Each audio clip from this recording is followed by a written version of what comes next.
Welcome to the second professional development session for the Iris Co-Sponsorship Program. We're going to talk about group organization this evening, and presenting will be Cindy Dunn from the Interfaith Partnership for Refugee Resettlement in Newtown, and Karen Foster from DARA, which is Danbury Area Refugee Assistance. So I will let you take it away. Okay, sorry, I just renamed myself. Whoa, hold on just one second. My computer just went a little crazy. Okay, so hi everyone. As Greg mentioned, I'm Cindy Dunn from IPRR. I co-lead this group out of Newtown with two other people. We can switch to the next slide as well. Yeah, there we go. Our group formed in 2016, and we have resettled 3 families, all from Africa. And my co-presenter is Karen Foster from DARA, and she is the resettlement coordinator and treasurer for DARA. And her group has settled 2 families, one from Syria and one from Colombia. So tonight, we're going to go over how we structure our organizations with the ultimate goal or mission in mind, and that is to successfully resettle a refugee family. DARA and IPRR have similar organizational setups, as I'm sure most of you do, but there are a few differences that we're going to point out as we go. And we wanted you to keep in mind that some of the organizational areas we'll be talking about, especially towards the end, are more of a wish than reality. And also throughout our slides, we're going to refer to teams, but in reality, sometimes, we may only have one person performing the task, but in a perfect world with lots of lots of volunteers, we would hope for a team or at least 2 people. So, did you want to say something, Karen? No, we're ready for this slide. Not yet. Okay. So we ask that if you have questions during our presentation, that you hold them until we stop at the end of each section, and we'll take your questions then. And so we thought a good place to start is with the corporation aspect of resettlement. So in the next slide, Karen's going to explain how DARA is set up as a 501c3. And now we're ready for that slide. Okay. It popped up and I was ready to talk. So yeah, we did form as a 501c3, and actually we started out in 2016 as well with just a group of people who came together because one person, of course, we all saw the news accounts of Alan Kurdi washing up on the shores, and that moved a lot of people to do something. And so this person named James Nadeo started this, and he posted on Facebook and other places. He said, hey, who wants to help refugees? And he Googled and he found Iris. So he got someone from Iris to come in and speak at this initial meeting and told us how to do all this stuff. So we didn't really know what we were in for. We probably had 25 to 30 people that first meeting, which is great. When we got down to the organizational meeting where we said, okay, we're ready to just do something now, and we need a board of directors and blah, blah, blah. We had about 14 people, which wasn't bad. And so we started at first, we were not a 501c3. We had to go through the process of incorporating and then applying to become a 501c3 and getting approved for that. So when we did our first family, we were just a group of people stumbling through trying to figure out what to do. I described it once as 10 people standing around an empty apartment saying, somebody should go buy mattresses, huh? So that's kind of how we came together. And we figured out that in order to be taking tax deductible donations and maybe getting more donations, we need to be a 501c3. So we started that process, and we created that in the first year. One of the reasons we did that is we're not affiliated with any organization. We're not a church. We're not part of any civic organization. We do have some churches who donate to us, but that's because some of our board members belong to those churches and so on. And again, we wanted to be able to take donations that are tax deductible. Once we became a 501c3, we found that there's a lot of free stuff you can get.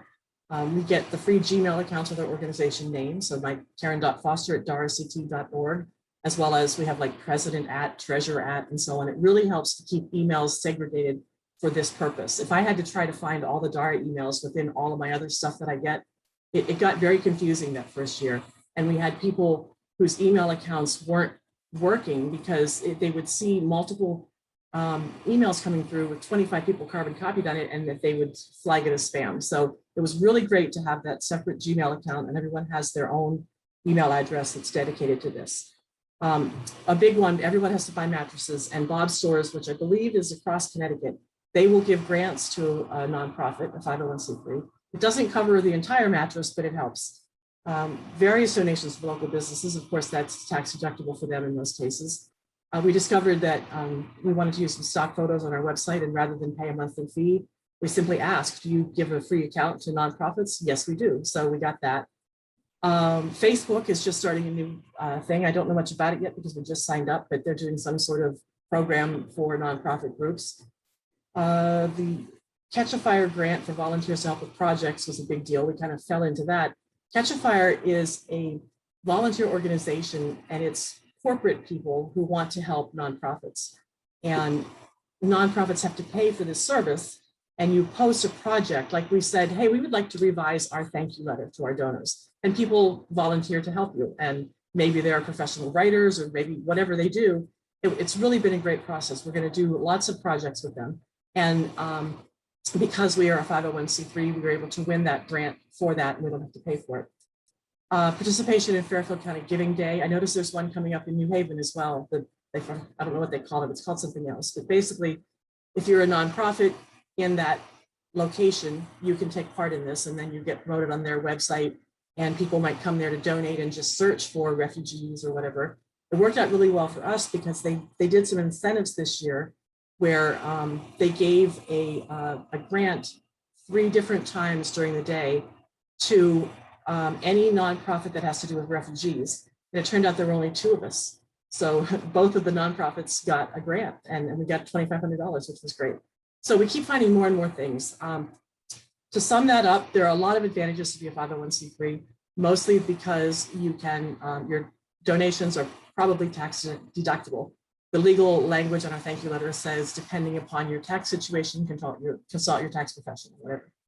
And there's just a lot of other things that are available to that. The only downside really is that it took some extra paperwork. And I wasn't involved in all that, so I don't know the details, but we can certainly find that out if you have questions. But it was an extra step that we had to do. And there's an extra bit of accountability as well. There are laws that we have to follow as a 501c3. And the way that a 501c3 protects the donors is that it guarantees that this organization does what they say they're going to do. We have a mission statement. We support refugees. And that means that if you donate to us, that's where your money's going. It's not going to go somewhere else. It's not going to get spent on some kids fundraiser or something like that, or it's not going to get spent to help one of our members who had a house fire, things like that. You know, those are worthy causes, but that's not what you donated to if you donated to a refugee organization. So it's the accountability, it's the advantages that we can get, and the tax deductibility. And those are the reasons that we are a 501c3. And now Cindy's going to tell you about their organization. Yeah, so IPRR is not a 501c3 at the moment. We formed in 2016. We were kind of just a bunch of people from a bunch of different faith communities that wanted to get into the co-sponsoring of refugees. At this time, there was no requirement by IRS to be a corporation or a 501c3. So we just gave ourselves a name, and we started accepting donations, mainly from our faith communities. And at the time, one of our affiliate churches accepted donations on our behalf. They held our money for us, and they provided tax receipts to donors, and they distributed their funds to us as we needed them. But over time, we realized that that relationship was just, when we needed to access our funds through the church, it was too slow. And it really hindered what we were trying to do in the timeline we were trying to do it. And at that time, we were also having discussions about liability. What if something happens to one of our volunteers? So we decided that, having liability insurance was probably a good idea, but we couldn't do that without being a corporation either. And at the time, none of our affiliated faith communities really was interested in taking us under their wing. So in 2018, we decided to take the first step in forming a corporation. So we became a Connecticut non-stock corporation. It's nonprofit. And so we solved some of our problems by doing that. We were able to open a business banking account. So we were independent from the church. We got some structure by putting bylaws in place, and we got to apply for our liability insurance. So that made everybody feel secure to an extent anyway. But of course, the downside of not going the extra step to being a 501c3 is all of the things that Karen just talked about. Our donations, any donations to IPRR are not tax deductible. So we kind of bypass that. If we get a big donation, we ask one of our affiliated churches to take it for us. That works out sometimes, but not always. And also we don't get any of the great nonprofit perks that Karen referred to. So currently we're trying to figure out our next step, weighing the options of maybe becoming a ministry under one of our churches, or just going ahead and doing the paperwork to be a 501c3. So this issue continues to be, a problem for us. But in the meantime, staying as a Connecticut non-stock nonprofit is working out okay. And so at this time, we just wanted to ask if there's any questions about what we just covered.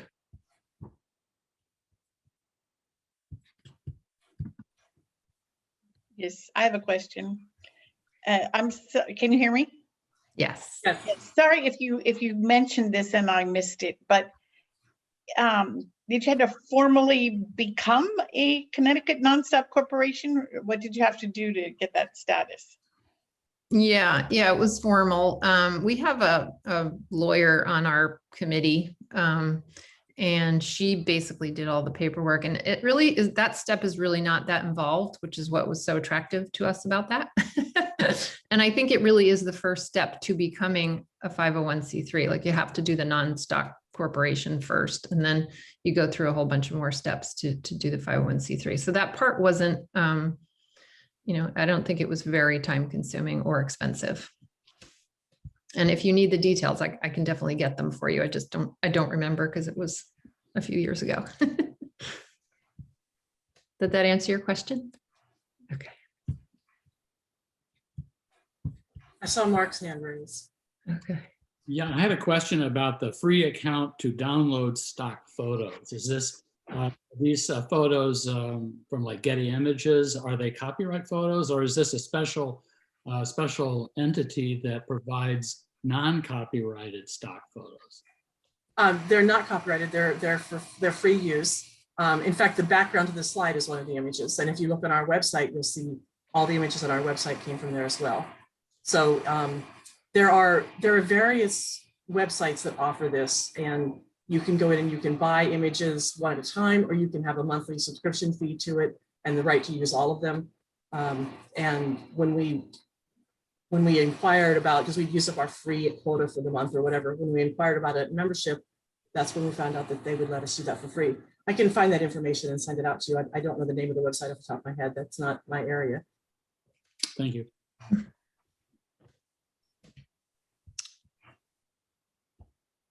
I can't see everybody. So is there any more questions? Is that a no? Okay. All right. All right. So the next few slides, we're going to talk about the overall structure of our organizations. And I think we can all agree that we need structure. In the early days of our group, IPRR, and I know DARA folks would probably agree, we didn't know what we didn't know. So, the experience we got from our first families, we realized that, this process goes more smoothly with defined roles and responsibilities. And so we'll talk about the three sort of categories that make up our organizations. The first is the business end of the organization, which is the board of directors and officers, which is responsible for steering the ship, so to speak, making sure that your organization sticks with your bylaws and your mission. And then the refugee settlement teams, that actually perform the resettlement tasks. And then finally, operational teams, which are some of the back office, as Anne mentioned last night, things that happen that keep the ship moving. So on the next slide, Karen's going to explain the role that DARA's board of directors plays in their organization. So once you organize into a non-stock corporation or a 501c3, you have to follow the laws of the state, and first thing you have to do is you have to create your own bylaws, and those have to follow the laws. So you definitely need a lawyer involved. In our case, someone was involved in another nonprofit, and they kind of cut and pasted because they kind of knew that theirs was already conforming to the law. So one of the things you must have is a board of directors, and the bylaws will specify how often you must meet, and the nitty-gritty things like you must have the meeting scheduled 7 days in advance. You must have the agenda out 3 days in advance, things like that. You will conduct your meetings by Robert's Rules of Order. And like Cindy said, when we all first started, we were just 10 people running around trying to do stuff. And it's really good to have that structure, and to have that structure to fall back on, and to use it to say no also, because sometimes we might be asked to do something and we can say, well, we got to take it to the board for a vote. And it lets us take some time to pause and think about things. So the board of directors is managing the business affairs of the corporation. In our case, because we all wear many hats, it's also the same people that are managing the resettlement process and serving as team leaders. So if you're on the board of directors, you're also in there doing stuff, and you have several other responsibilities and so on. And when we're actively resettling a family, we're definitely meeting maybe every 2 weeks, maybe even every week, because we have things that we need to talk about. Sometimes it's not an official board meeting because we're just talking about issues about resettling the family. If we have to vote on something, then it has to be an official board meeting. It had to have been scheduled in advance, and we have to have a quorum and all those other things. So we do kind of make a distinction. It's the same people, and at the same meetings, we talk about both activities, managing the resettlement process and whatever business we have to talk about. In IPRR, the board of directors is simply that, the board of directors. They do their annual meeting, they handle the business of the corporation, and then they have co-chairs who do this other function, managing the resettlement process and kind of leading and guiding everyone in that sort of thing.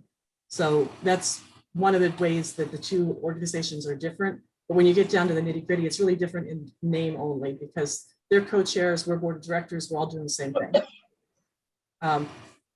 And then, of course, I'm not going to go through the offices. You know what a president, vice president, treasurer, secretaries do. So those are just like you would find in any organization. Moving on. Wait, can I ask a question? Yes. How are the officers of the board of directors selected? The bylaws spell out the process for that. And when we incorporated, we listed all of the people who agreed to be board of directors. And it was just a bunch of us sitting around at the first meeting saying, yeah, I'll be on the board. And the board of directors are 2-year terms, and they're staggered. So not everybody expires at one time. So every 2 years we vote. We ask, do you want to stay on? And then hopefully the answer is yes. And when we vote to accept the continuation of the same board of directors. We have officers elections once a year. And as you can imagine, we don't have a lot of volunteers for these offices. So it's not like we have a runoff or anything. It's just, one person is willing to be the president. So let's vote. We have to have an official vote. So that's, your bylaws can spell that out. You can set that up in any way you want to, as long as it follows the laws. In our case, we do have an election, and the board of directors votes on the officers. Okay. Did that answer your question? Okay. Okay. So resettlement teams. So we know from the IRIS manual what they recommend as the minimum regarding members and teams. IPRR and DARA are pretty much structured this way, similar to the manual, with a few additions and tweaks. For instance, DARA combines adult ESL and children's ed under the same team, education, which makes sense. DARA has added a childcare team because having coverage for the kids is needed and makes a huge difference. And both DARA and IPRR have added a translation team because we felt this team is vital to our success, and we'll talk a little bit more about that later. The other thing we wanted to point out is that these teams are not in isolation. They depend on each other for success. And so, just as an example, the employment team sets up an interview, and that means that the translation team, the transportation team, and maybe even childcare team, they need to do their jobs. You need a translator for, may need a translator for your interview. You need to get there, and you may need childcare so that you don't have to bring the kids and they don't stay home alone. So this takes coordination and scheduling. So it's really helpful to have a scheduling and communication system that works for all of your volunteers. And figuring out what that is with the varying levels of tech abilities for our volunteers can be super challenging. So IPRR has a system. I'm sure it can be improved vastly, but it gets the job done for us. We just have one designated calendar appointment person that can edit and add appointments, and basically everything goes through her. If it doesn't go through her, it doesn't get on the calendar. The rest of us can see the calendar, but not edit it. And she reaches out to all the related teams that need to know about that appointment, or, to secure translators or transportation. And she makes sure that everything is in place for that appointment. So that's a lot on our calendar person. She does have a backup, but that's the way we have done it, and we've found success with that. But we're always open to, better suggestions. And Karen, did you want to talk about how you handle calendars and appointments? Yes, we use a product called Team Up. It's an app, and you can also access it on the computer. And it's a calendar, and it's shared by everybody. And in that calendar, when you set up an appointment, you can create and add sub calendars. So if I'm going to create an appointment for a job interview, I'm going to also click on the things that say I need transportation, and I need a translator, and I need childcare. And those teams will be monitoring their calendar. They'll get an alert that says you have a new calendar entry. And then they will go in and edit and say, okay, your transportation person is Sue. And the translation team will come in and say, your translator is Bob. And so everything gets put into that calendar. Now, it's the person who owns that appointment that has to make sure it's all there in time. So if I'm the employment person, I'm creating a job interview, I'm going to be keeping an eye on that calendar and make sure that translation and transportation have found their people, and childcare if it's needed, or whoever. And we also have to realize that not everyone is using their phones or using their computers with an app. And so sometimes we know that we have to call somebody. Like, we know that perhaps the translation person is not able to use this app. They don't have the phone to handle it, or they're just not that technically savvy and they don't want to. So we know that we might have to call that person, and we might have to type it in for them, that sort of thing. So you're going to find that in your volunteers, that when you design something you think is really slick and really helps everybody, there are going to be some people who just don't like it and have a problem with it and can't use it or won't use it. And you got to kind of work around that, because we're not going to fire somebody just because they don't want to use the app on the phone. We do not give the family access to the calendar, because we don't want them changing things. We don't want them to say, oh, I don't like that, I'm putting it at a different time, and that just throws everything out of whack. So when we first start with the family, we actually have a paper calendar at their house, and we write things on the paper calendar.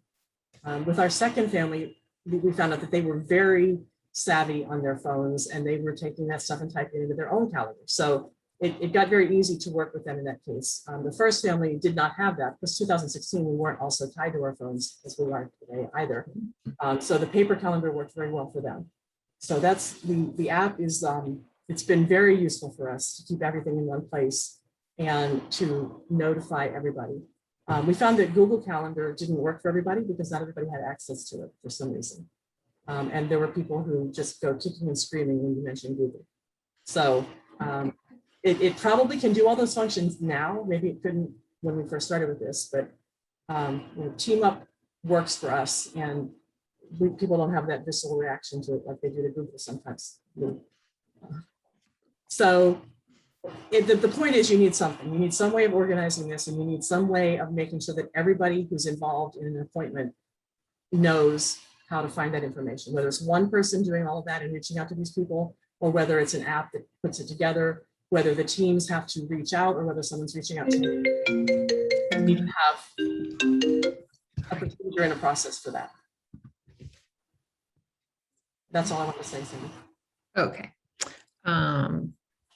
All right, so in the next few slides, we're going to talk more about the role of the Refugee Resettlement Coordinator and some of the other teams.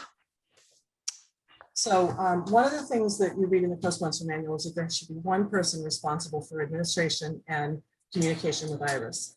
And we call this person the Refugee Resettlement Coordinator.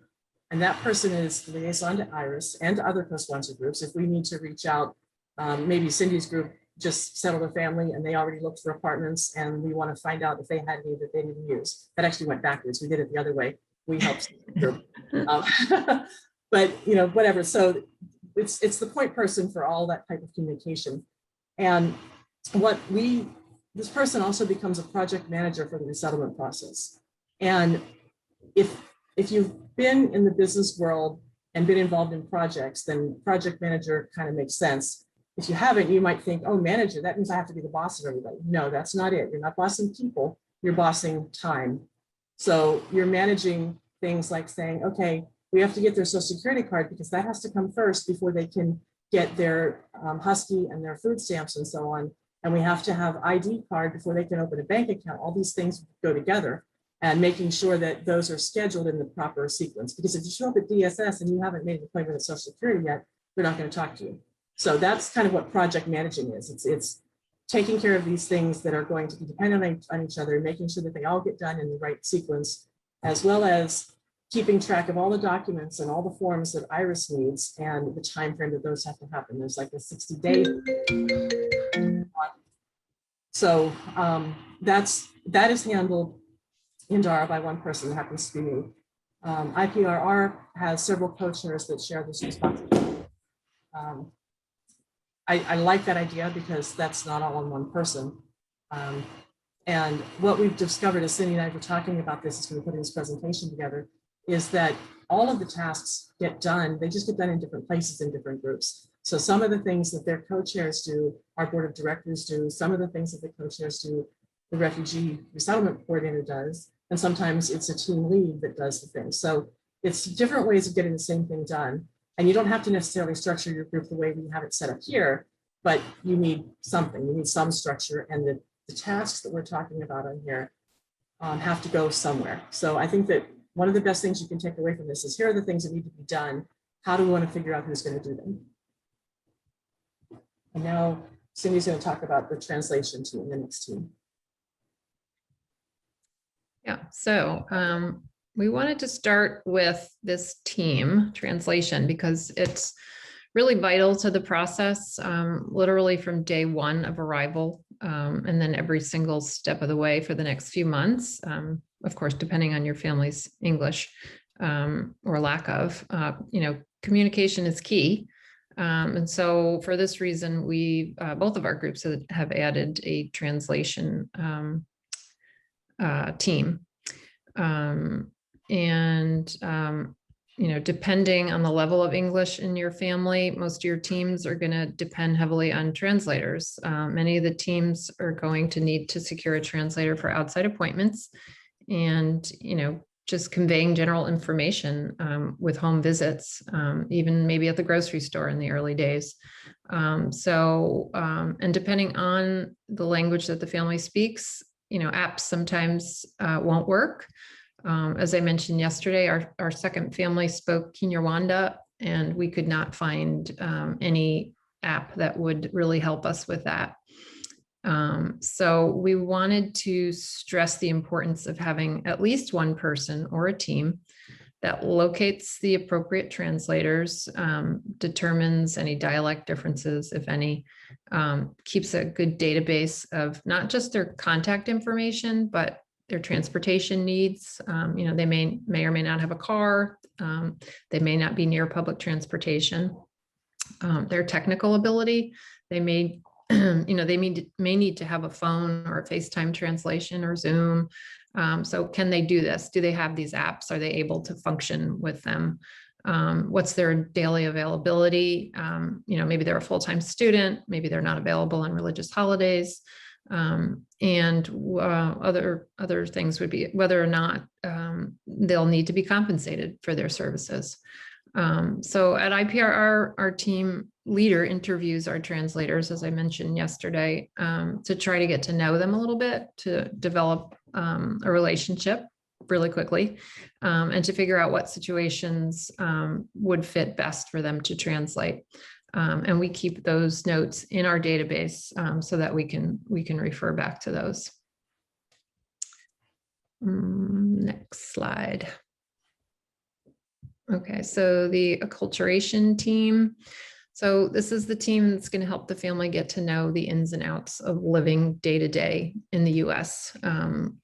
This team teaches them how to grocery shop and shop for clothing, teaches them how to, or helps them get to know their surroundings, what's around me, what's available to me in my neighborhood, food banks, library, parks, recreation, banks, grocery stores.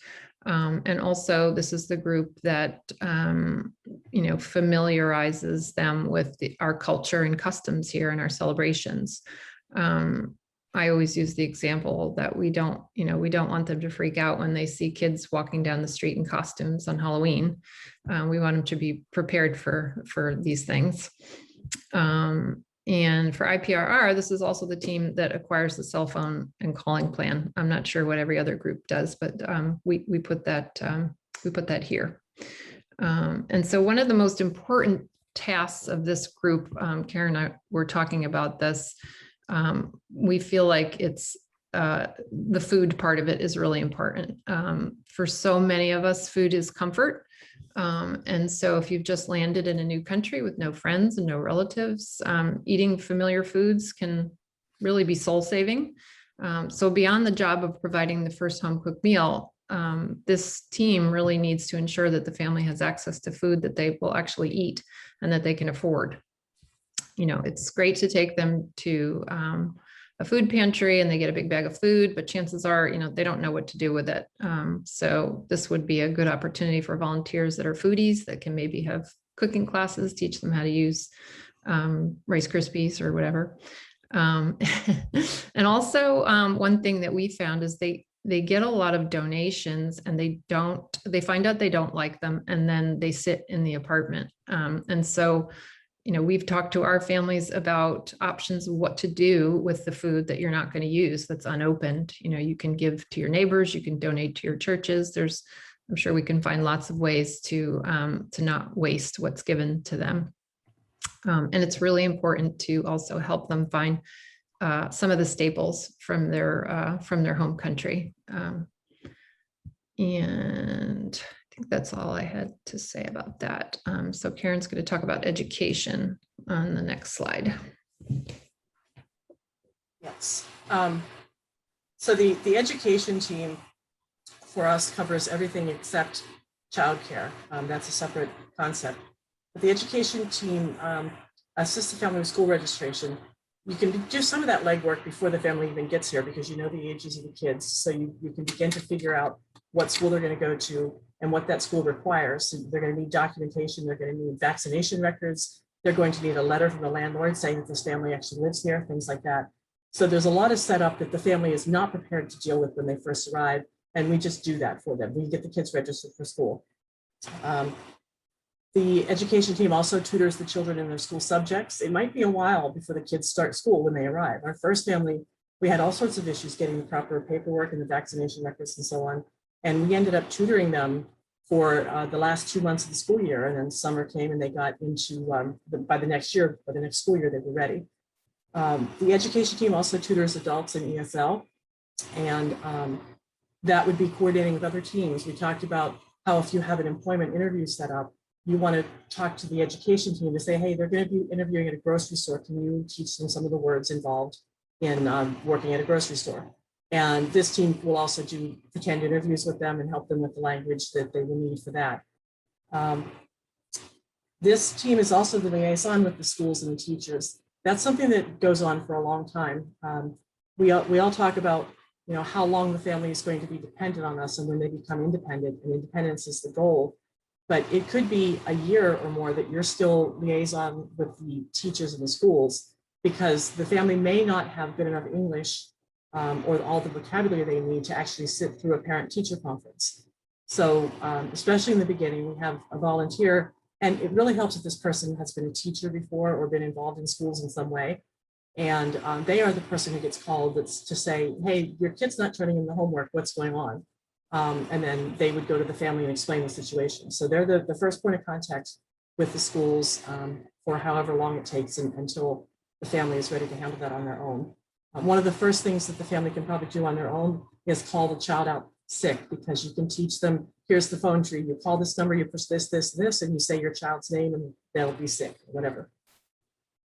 So that is education. And what is next? Looking ahead is childcare, which is also new. Okay.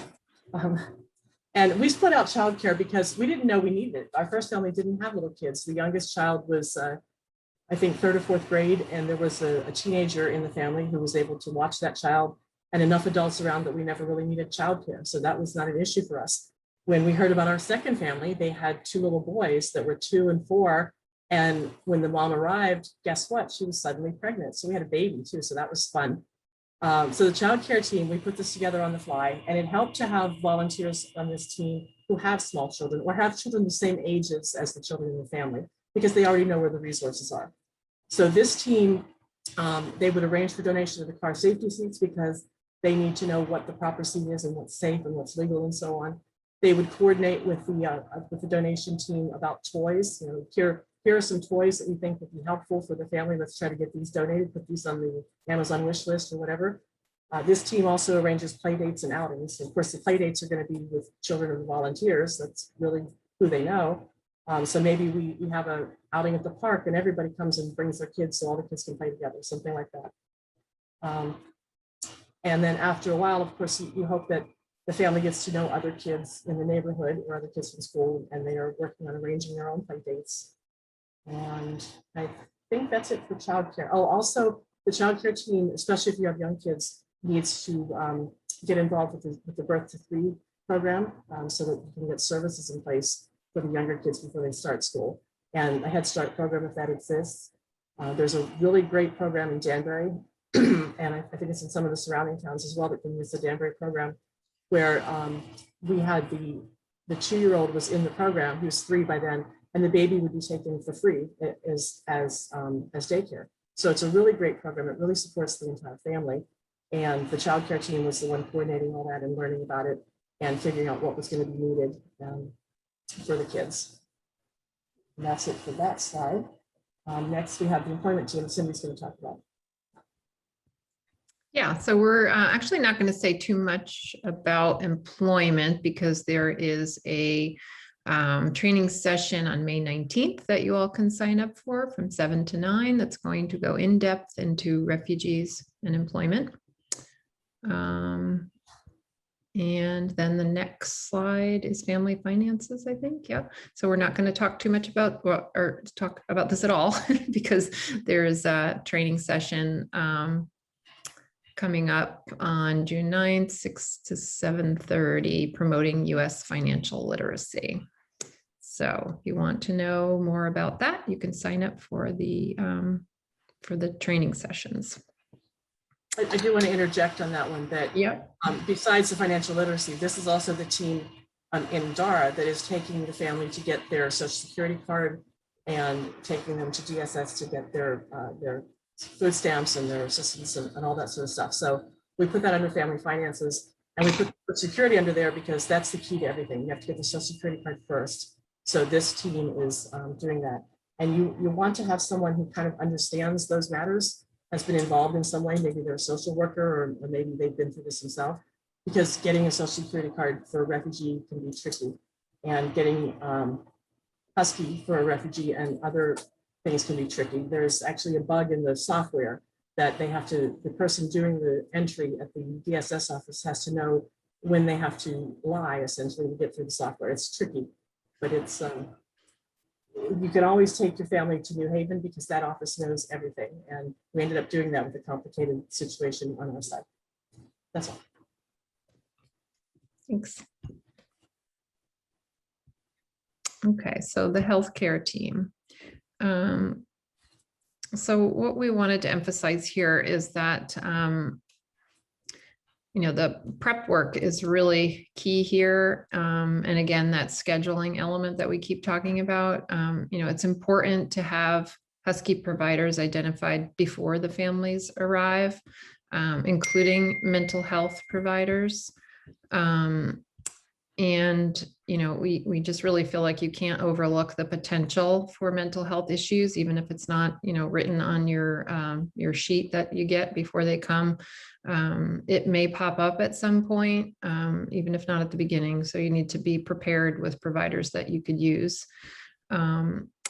This team should also reinforce what the family learns at IRIS training in terms of understanding when it's appropriate to go to the doctor or treat yourself with Tylenol or bacitracin or whatever, or call an ambulance.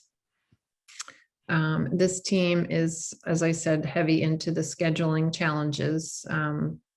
Depending on the size and health of your family, you could be scheduling a lot of appointments. And so you have to line up translators, although some doctors' offices may provide one. You have to work with transportation. If you have a big family, you need more than one driver, maybe childcare. You might want to talk with your education ESL group to learn some terminology before you go to the doctor.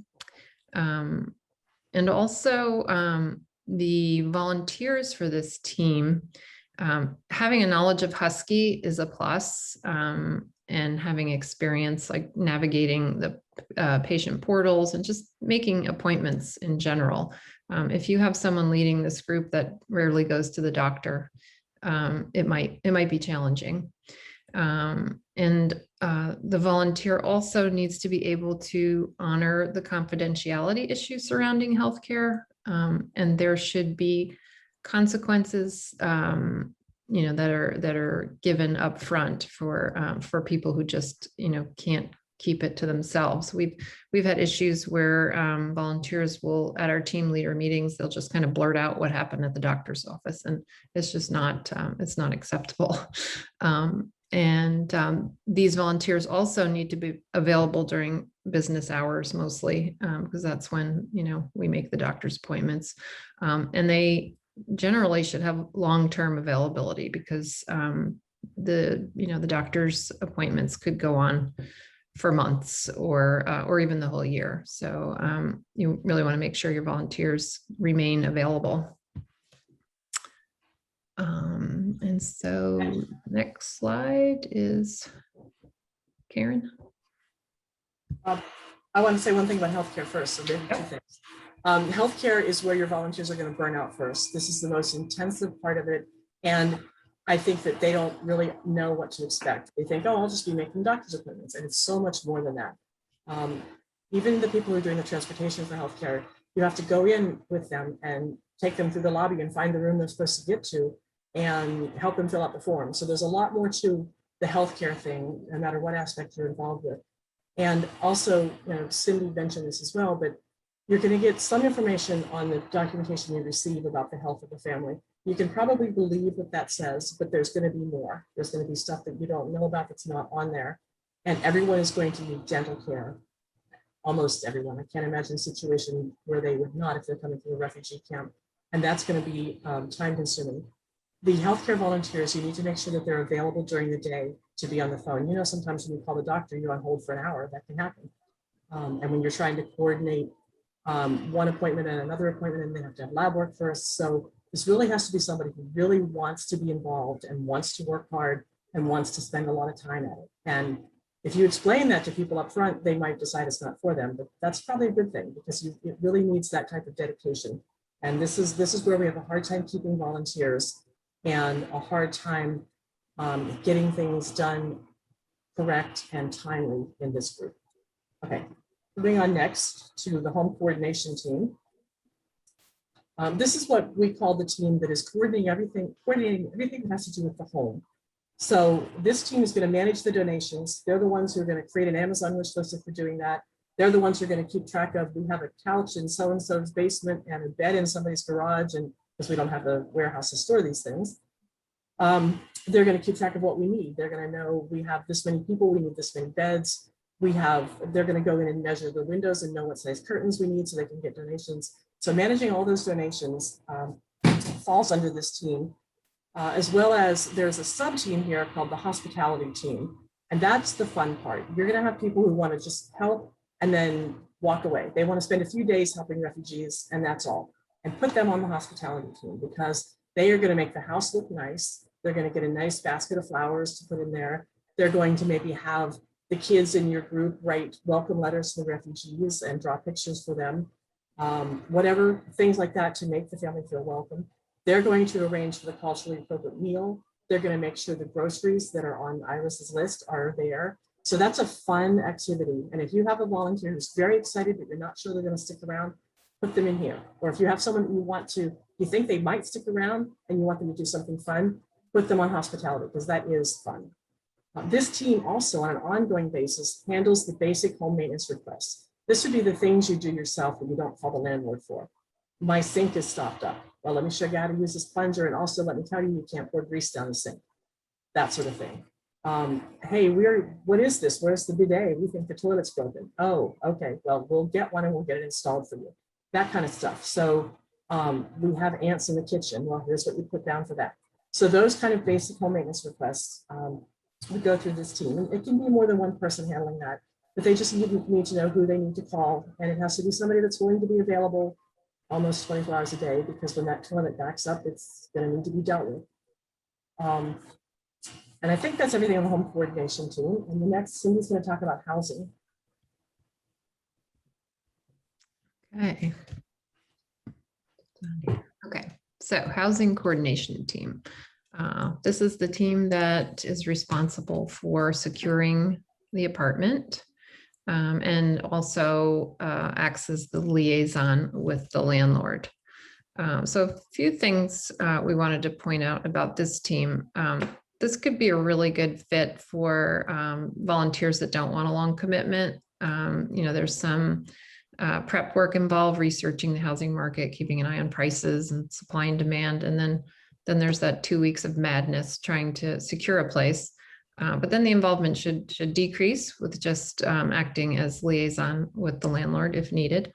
So I think it's probably a good one for those volunteers who might just want to be short term. There might be some people around who just really like to see apartments and like to look at houses. So then the other thing we wanted to talk about was the importance of keeping a really good spreadsheet that's accessible to the team while searching for the apartment. Including information about the property you visit, contact names, comments, pricing, commenting on whether, the landlord or owner was sort of refugee friendly or not. So this really helps organize the search. You might have many people looking because it's such a short amount of time to find an apartment. And so, you won't, two of you won't call the same owner if you have this spreadsheet updated. And so this information becomes a resource not only for the current family, but a resource that you can go back to for the next family. Additionally, you might be able to share this information with other co-sponsor groups.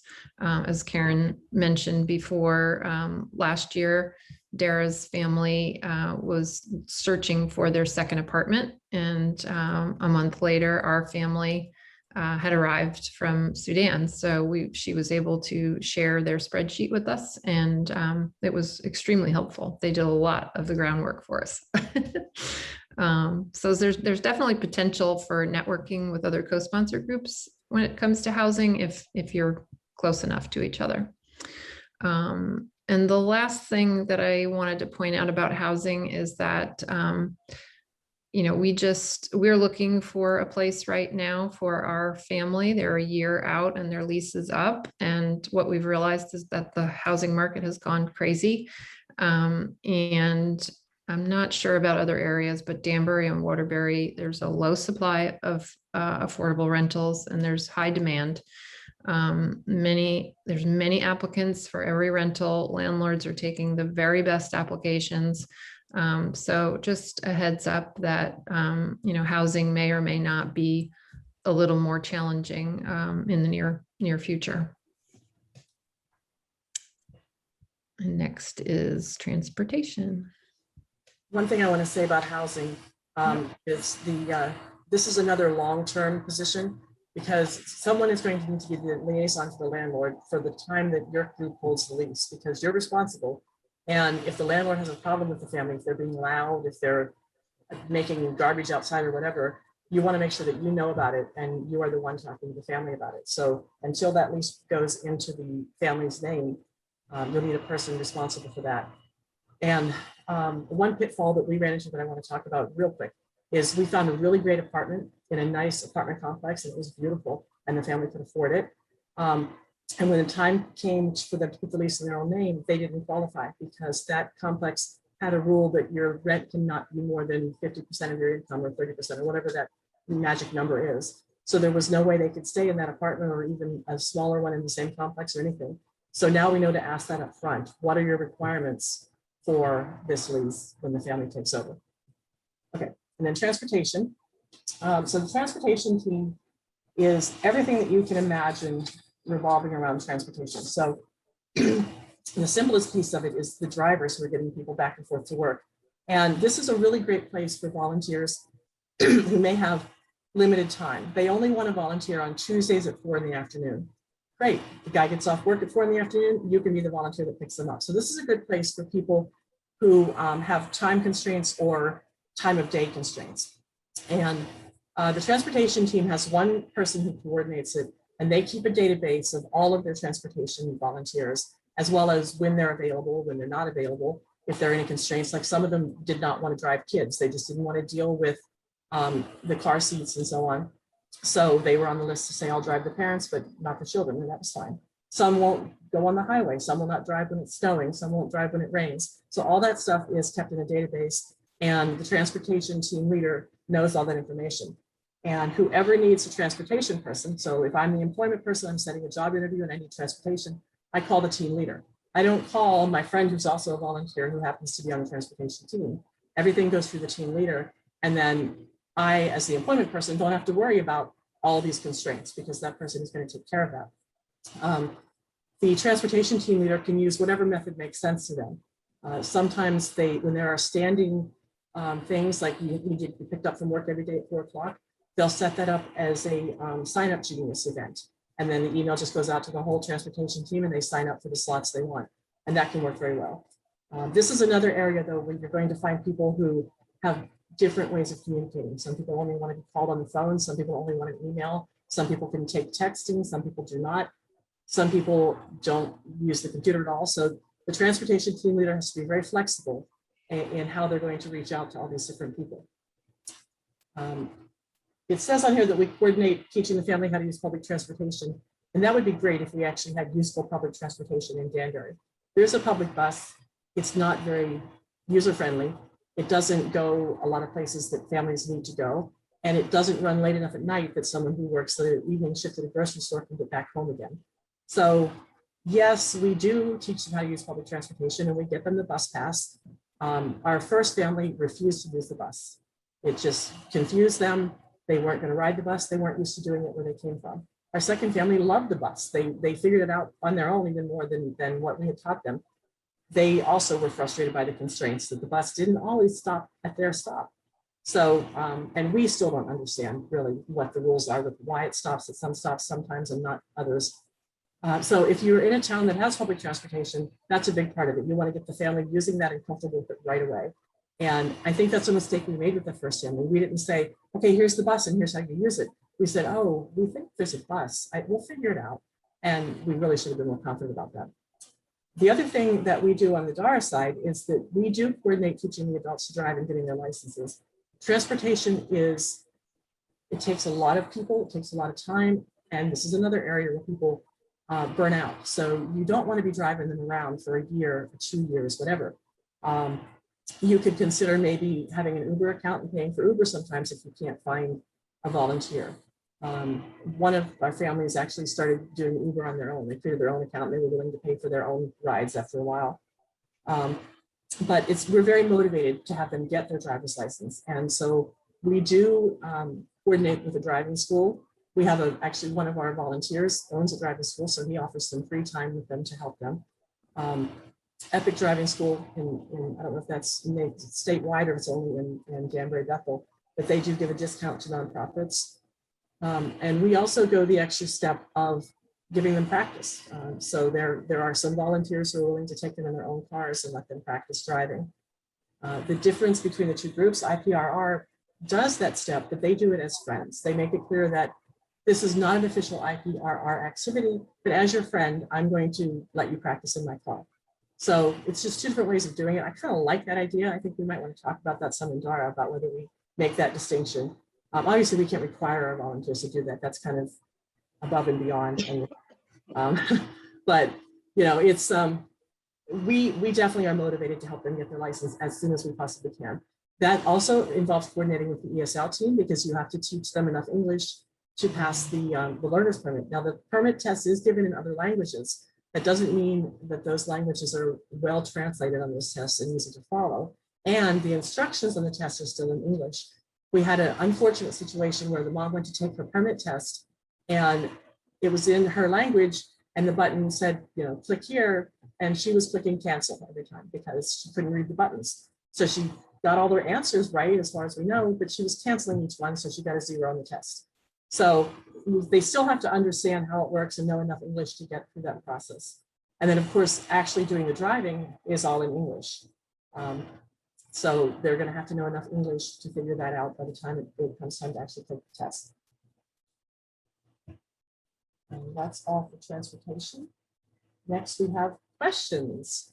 Greg, do you want to reiterate the questions from the chat? We'll start with those.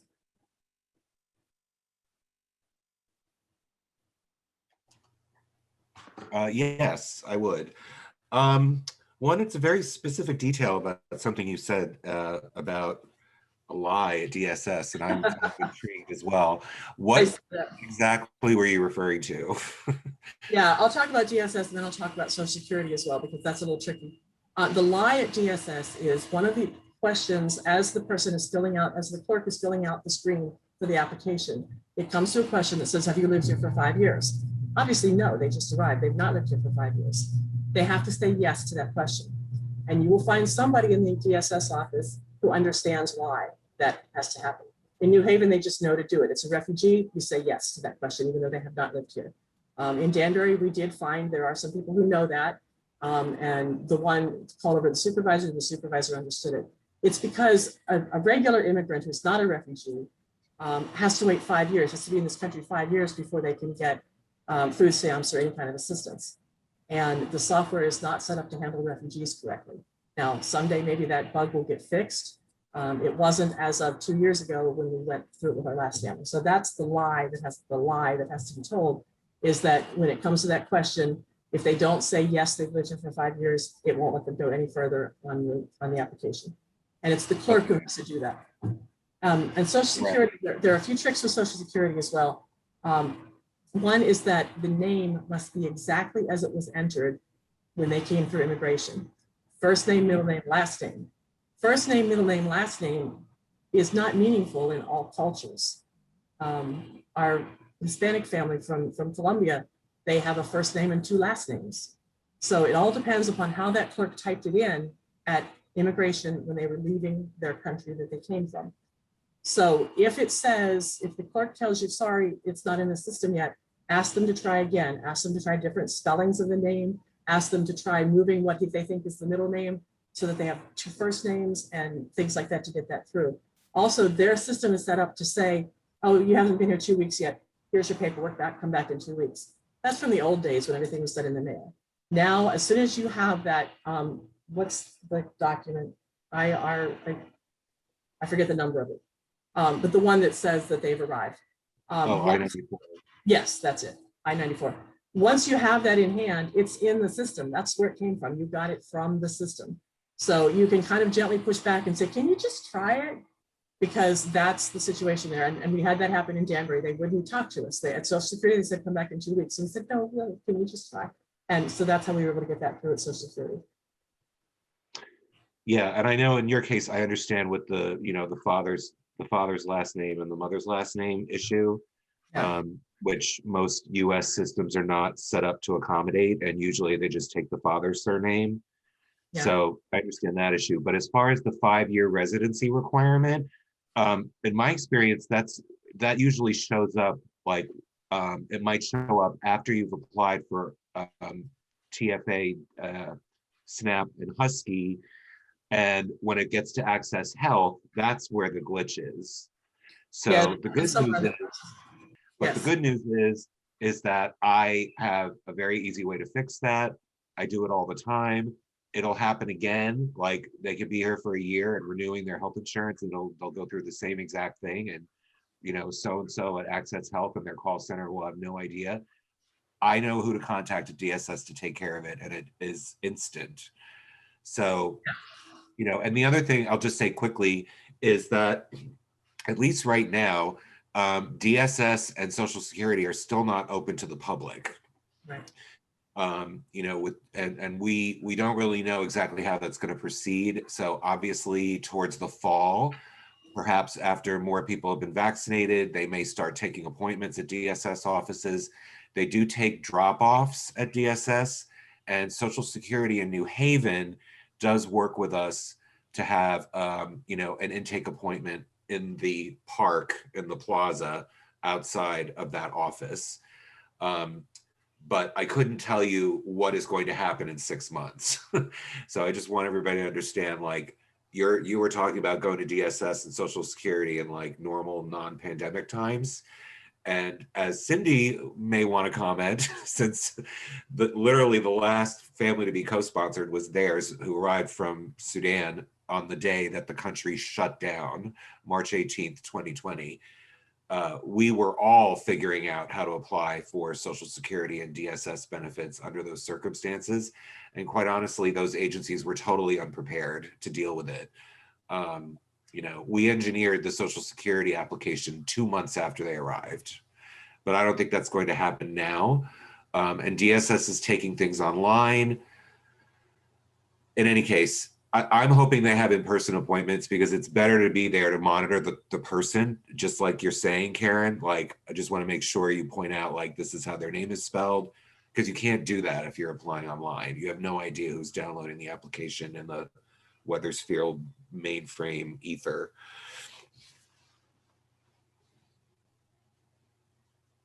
Oh, and the other comment was there's an app called Move It, MOOVIT, and it allows you to find public transportation, you know, or schedules in your area.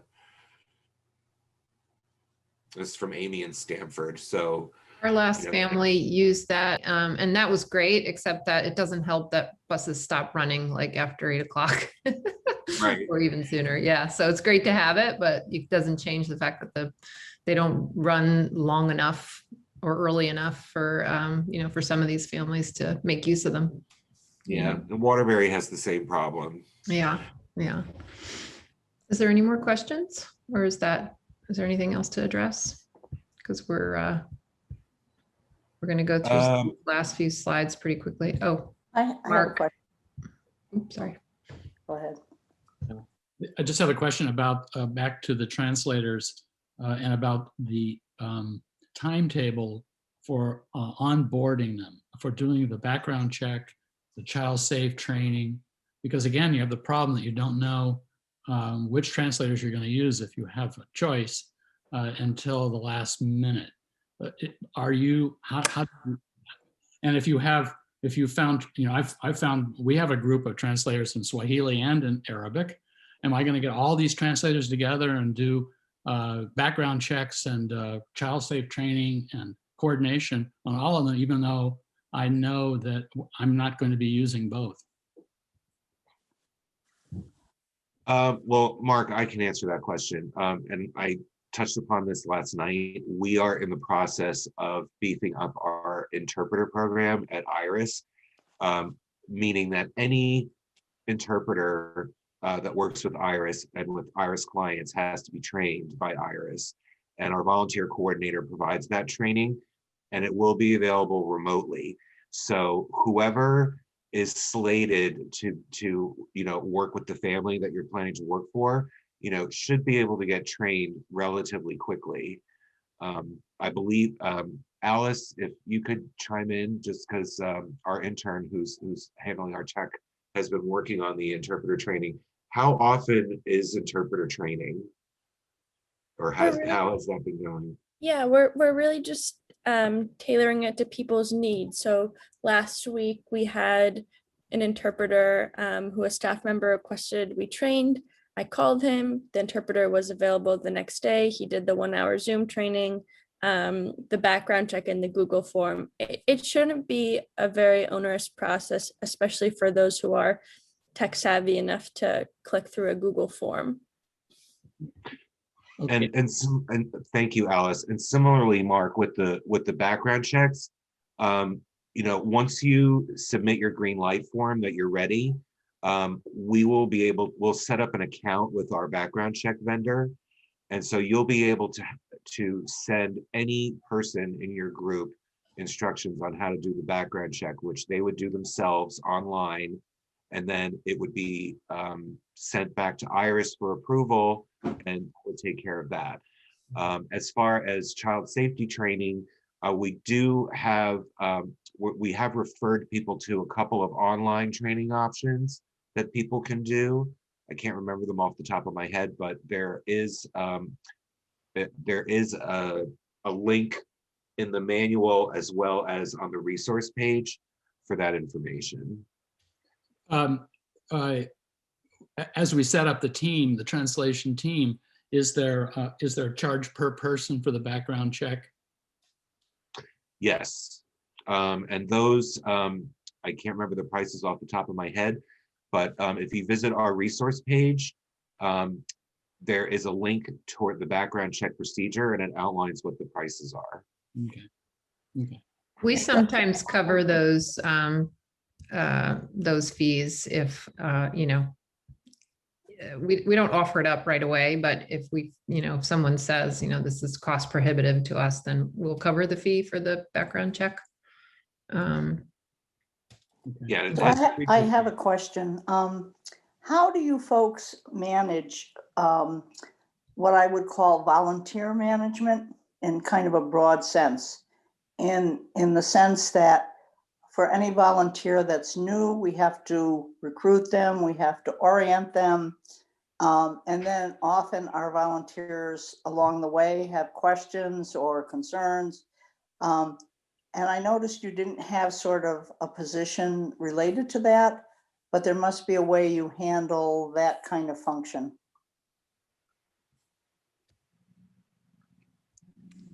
I can tell you how IPRR handles it. A volunteer comes through the volunteer coordinator, which I think I'm going to get to in the next slide. And all the paperwork is filled out. And then that coordinator will connect with the appropriate team leaders. So did you say you have a volunteer coordinator? We do. We're going to get to that in Okay, the okay. operational. So I'm Yeah. So ahead- actually, ahead of you. yeah. Why don't we go through that? And then if you still have a question about it, No, then we'll that answer was probably, yeah. Yeah. Okay. it. Do we want to keep going, or is there more questions? We have another question at the end, question space at the end. So let's Okay. keep going and hold them to the end. Okay, so next slide. Okay, so now we're going to talk about the operational teams. So these are teams that are not covered by the IRIS manual, teams that are responsible for running the business end of the organization as opposed to the resettlement process. truth be told, IPRR does not have many of these teams except for the volunteer coordination team. But we definitely would love to have teams to accomplish some of these things. So I'm going to start by talking about the volunteer coordination team, and then Karen's going to cover the rest of them. In my view, anyway, this team is right up there with the translation team in terms of importance. This team coordinates the approval of volunteers, maintains database, and promotes volunteer retention. We are only as good as our volunteers. So this team or position really deserves a lot of emphasis, I think. This team's going to maintain the database of the volunteers and their documentation. So their driver's license, proof of insurance, consent forms, release forms, training records. This team can send some immediate need emails to the database of volunteers. They may not be active, but you might be able to get them to do a one-off, something that you need. This team or coordinator is going to review new volunteer applications, may contact their references. They're going to ensure completion of the forms and training. They're going to coordinate with team leaders to find the right place for these new volunteers. So it's really crucial to have someone or a team focusing on the volunteers. And you definitely want to ensure that every volunteer goes through the same application process, partly for liability purposes, but also just, for the safety and integrity, of your family and your organization. And it also shows the volunteers that, you're a legitimate organization. You're not messing around, and, you take your work seriously and the safety of your family seriously. And it's, a place where we definitely don't compromise. So if you don't focus on the volunteers or have someone focusing, you really run the risk of losing good people. If no one answers emails of potential or existing volunteers, if no one's paying attention, then you really may lose out on good people. So this is one of those areas that's sort of a back office task, but is really, really crucial to making sure that you have quality trained volunteers. And maybe just to answer your question, if we have a problem with a volunteer, or if we don't know where to put them in our group, it's our 3 co-chairs that would discuss it, since the 3 of us all have a really good understanding of the workings of the organization. The 3 of us would try to figure out where that person belongs, or if that person's not doing their job properly, we would be the ones to sit down and discuss. And next slide. Okay, the rest of these are things that some of them we do have, some of them are nice to have. And the names of the teams you've been seeing are the names that Dara uses. After we resettled our first family, and then it looked like no refugees were going to be coming in for a long time, we sat back and said, let's figure this out. We're no longer 10 people standing around an empty apartment saying, who's going to go buy the mattresses? We really need to act like a professional organization. And so let's pretend we are. Let's pretend we're professional. What if someday we get as big as Iris? What all do we need to make this happen? So we came up with, and we have a document that has all of these teams listed and all of the tasks under each team, which I can share with you guys through email later. And so we had some big ideas, and some of these functions have to get done even if we don't have people to do them. And in that case, it falls to the board or the president. If you're the president of the corporation and somebody isn't doing their job, you have to do it for them. So some of this stuff just kind of goes, whoever's willing to pick it up. And some of these things are because we had people in the organization who do these things. And so it just worked out very nicely. And this one is a great one. The administration and online team, it's one person for us. Many of our teams are one person. This was a person who already kind of had these skills, and she set up our Google Drive, and she's the one who set up our Gmail addresses and worked out all that. So she manages the passwords for all the online accounts, manages the web page and the social media accounts. Now, it would be great if we had an intern who could manage our Facebook page and make it modern and pretty. And we just recently had a younger member of our group step up and say, hey, I'll do the Instagram. So she's been posting stuff on Instagram now, which we didn't have that presence for a while. But it's very important that when you start to have all these different accounts, we have a PayPal account, we have a Venmo account, we have a Brown Paper Tickets account for our events, we have a Facebook page, all these things. So this person keeps track of one database with all those passwords so that if somebody leaves the organization, we still have access to that information, as well as the email addresses that belong to Dara, like my email address at dara.com and president at whatever. Those passwords are managed by this person and she keeps them documented as well. So that if somebody leaves the organization, we don't lose all the email history as well. And I'm going to try to go through these quickly because I know we're getting short on time. So let's go on to the next one. The benefit event planning team. We've talked about making this part of a larger donations team, but the person doing this didn't want to be involved in anything except the benefit events. So we kept it separate, but it certainly, this could be your donations team. Until the pandemic, we had one event in the spring and it was a silent auction dinner and it was beautiful. And that was our biggest fundraiser. And so this person is responsible for planning that. When the time comes, she calls in a team. She says, I need volunteers to handle decorations. I need volunteers to rent chairs, whatever. So she's not doing it all herself, but she's responsible for making sure it gets done. Next. Corporate finance and budgeting team. You know, it'd be great if somebody retired from the corporate world and they happen to have been a finance person and they want to help refugees, but they don't want to actually be involved with the family, and they would see our website and say, hey, I'd love to do this for you guys. But right now it's just me because I'm also the treasurer. So in this area, we're determining the annual budget of the organization and broken out by team where relevant. So we have our expenses. We have to pay insurance. We have to pay our web hosting fee, those things. So we know what those are.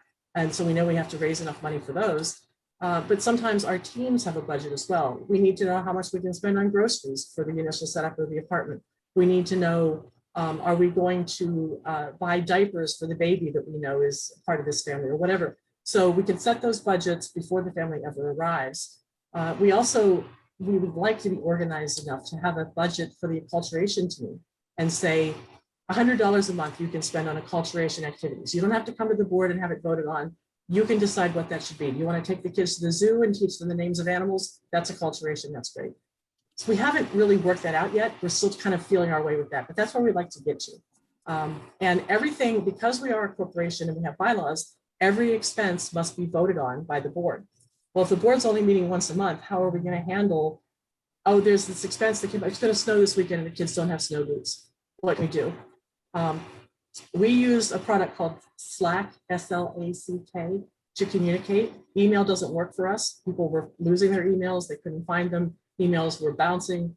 So we use this communications tool. It's kind of like an old-fashioned message board if you go back that far on the internet. You have channels that can be set up for various topics. You can give people access to just the things they need to see. You can archive things. It's a great way to discuss things without having to deal with emails. And one of the channels we have in there is called financial approval or whatever. So if I'm with the family and they need snow boots because it is going to snow this weekend, and I want to take them to get snow boots, and I feel pretty good that this is going to be an approved expense, I can go into that channel and say $50 for snow boots, and the other board members will vote yes or no. And if it passes, I can spend my own money knowing that I'm going to get reimbursed at the next meeting. So this is how we handle emergency expenses, but each person who's doing that is taking it upon themselves to say, I'm going to take a chance and spend my own money. You all are promising that you're going to vote yes when this comes up at the next meeting so I can get reimbursed. So that's where that goes. Next. The donor and fund development team. That would be great if we had this too, but we kind of don't. It would be really nice if we had like corporate donors who were donating to us on a regular basis. If we had grants. I'd like to, in my non-existent spare time, learn how to do that and figure out how to write grants and so on. We don't have a person that can do this right now. But that would be a great thing. Right now, we just kind of do it, catch as catch can. Hey, I heard that the local grocery store gives a grant and here's how you apply. Okay, I'll volunteer to do that kind of thing. So it's just wherever we can do that right now. Next. The editorial team. Oh, this is a fun one. This is one that we have just because we had people who have these skills. And so someone at one of the meetings said, hey, I'm an editor and I've noticed that we don't have such great communication sometimes. So I've seen some typos on our Facebook page or whatever. And wouldn't it be great if we had a team that would kind of approve everything that gets written, everything that's going to the outside world, so that it all looks the same and that we make sure we're always on brand. So we have this now, and it's great. There are 3 people on the team, and anything that gets written, like when we participate in Iris's Run for Refugees and we have to fill out the DARA team page, that blurb that goes there has already been written and gone over by the editorial team. And now it's saved, and every year we just change the dates on it and put it out there again. So we have a library of approved documents that we know already fit our message and fit our brand. And anything new that's being done goes to editorial, so we can clean it up with grammar and spelling, and also make sure that it is on brand and on our message and part of our mission statement. Next. The organizational growth and development team, yeah, it'd be great to have that too. Sort of the board does this now, develops and maintains our brand identity, mission statement, and organizational structures. When we became a 501c3, we had to have a mission statement. And so at a board meeting, we sat there and figured it out and wrote something. The organizational structures, this document that we've been presenting here tonight that came from DARA is what the board developed. We spent a whole lot of time going over it. And then after we settled our second family, we went through it again and said, okay, let's tweak it. We didn't even have a child care section, for example. So the board is kind of filling some of these roles, but it would be nice if there was somebody who retired from the corporate world and said, I would like to help the organization and I would like to do this for you. We're still waiting. Next. The outreach team. Also, we don't have this, but we all do this. It's important to understand our message and our brand and promote them in the media and in the community. Every one of us, if we happen to be in a situation and we hear people talking about, I'd really like to help refugees, we're going to say, hey, I know how you can do that. Here's the website, sign up to be a volunteer, and here's all the great things we do. So we're all doing outreach, but it would be good if we had somebody who wanted to like look for opportunities and maybe contact the media and say, would you like to do a story on this, that sort of thing. So another one of those nice to have, but right now we all fill in and do that as we can. And next, I think that's the end. One thing I want to say in conclusion is that this is the way DARA does things. This is the way IPRR does things. Doesn't matter how you decide to do things, things just need to get done. So this was our way of organizing things after we had resettled one family in total chaos and thought that we knew what we were doing and put together a list of tasks and who should do them. Then we resettled a second family and realized we didn't know as much as we thought we did, and we tweaked it again. So now we kind of feel like we know what's going to come at us and we kind of know who should be doing it. Even if we don't have people fill all these roles, we know it's a role that needs to be done. And if we don't have a person in that role, somebody's going to have to volunteer to handle it for the time being. Cindy, do you want to say anything in conclusion from your side? No, I think you summed it up. Yeah. Lots to get done. Sometimes not enough people, but we do it anyway.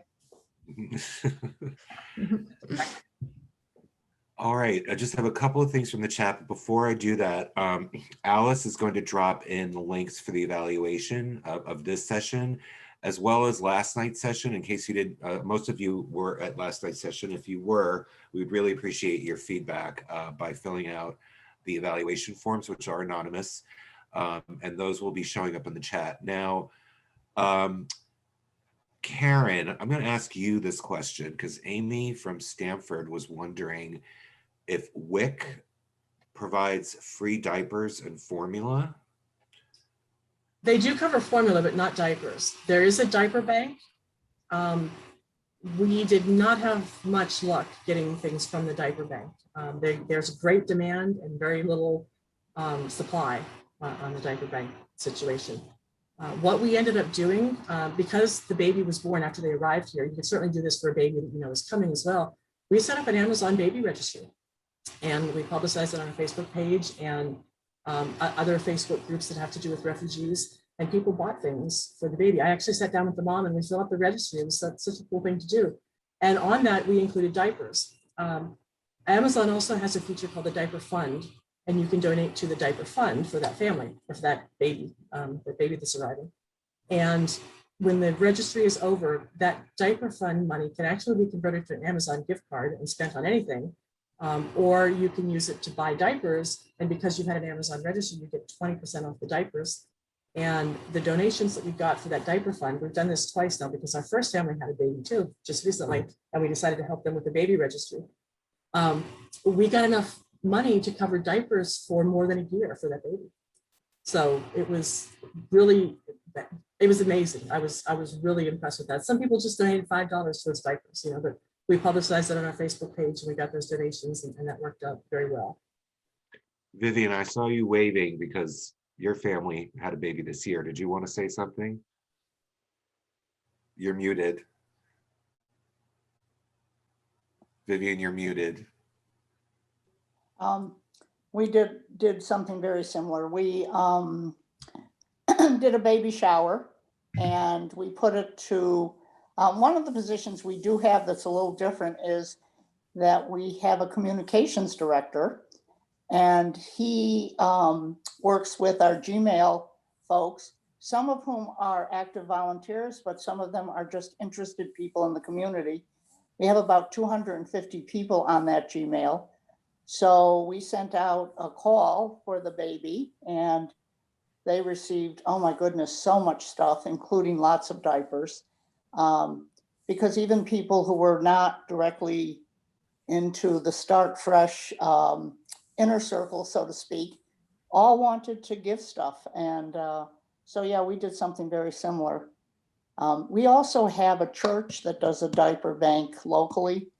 And so we've sometimes, it's a Seventh Adventist church in our community, and they do give us diapers on occasion. So we use that as well.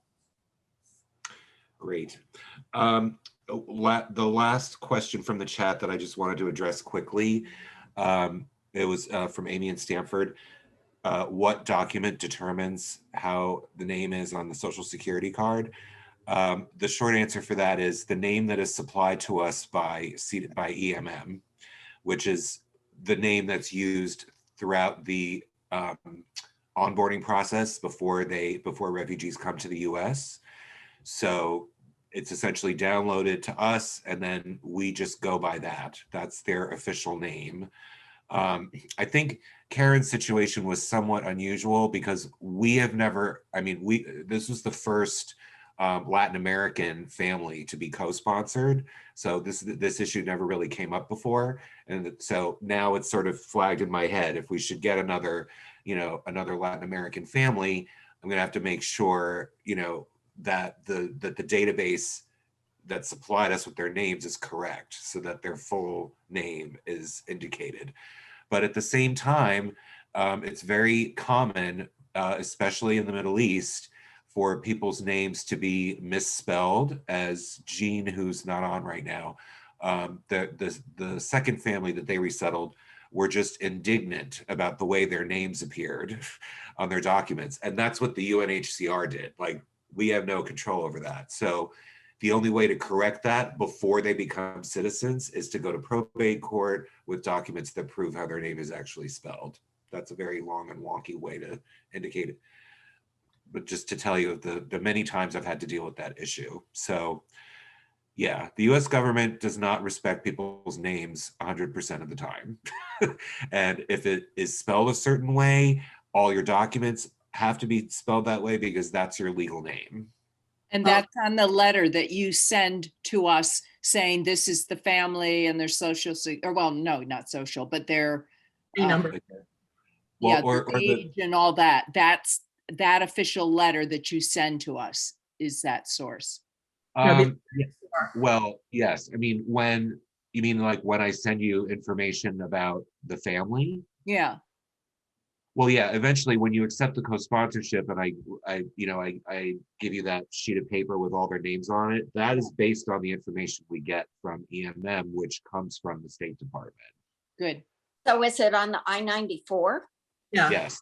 The I-94 has to match exactly what they type in at the Social Security office because it's accessing the same computer. The problem is the name might say Mary Smith Jones.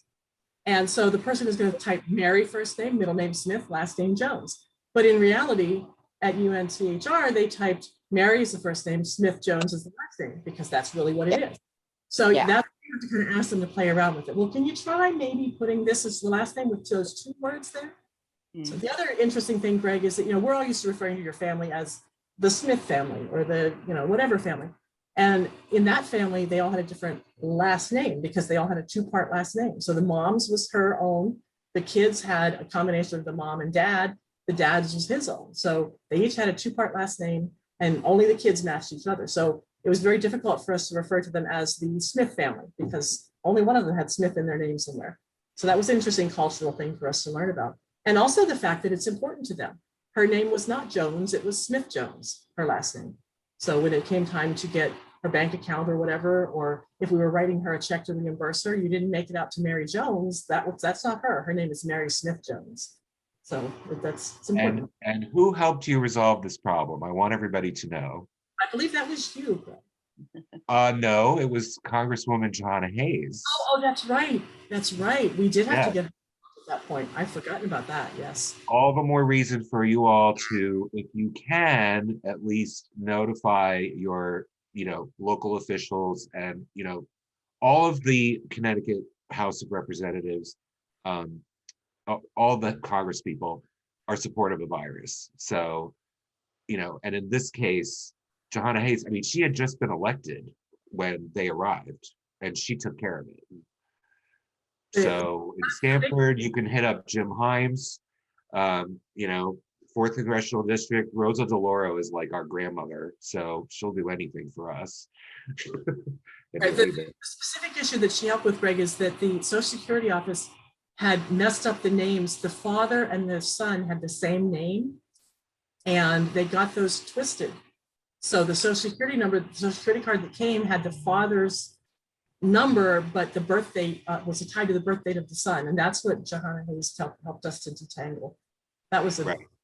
But it was also because their second names were different, which you wouldn't know because it was like you had two names that were exactly the same. I know it was that was a fun project. Because we're used to giving out our middle name. We don't use our middle names, and the computers and the clerks see that as their middle name, but it's not. It's their first last name.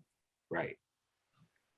Johanna Hayes' office proactively reached out to us. I don't know if she did that to any of the other groups. Did she reach out to Dara?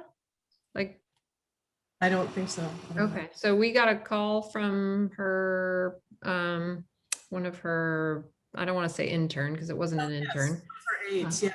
One of her aides, yeah. And we sat down with them and she wanted to hear all about our organization and ask how they could help. And we did call on them after our current family showed up when we were trying to get an appointment with Social that's Security. right. Yeah, she didn't end up coming through, but she was trying. But it was neat that she it was neat that she reached out to us. I mean, that doesn't happen. You can thank my colleague who behind the scenes orchestrated like 10 Social Security applications on the same day in the plaza outside the Social Security office in New Haven. I mean, it was almost like, what's this racket going on?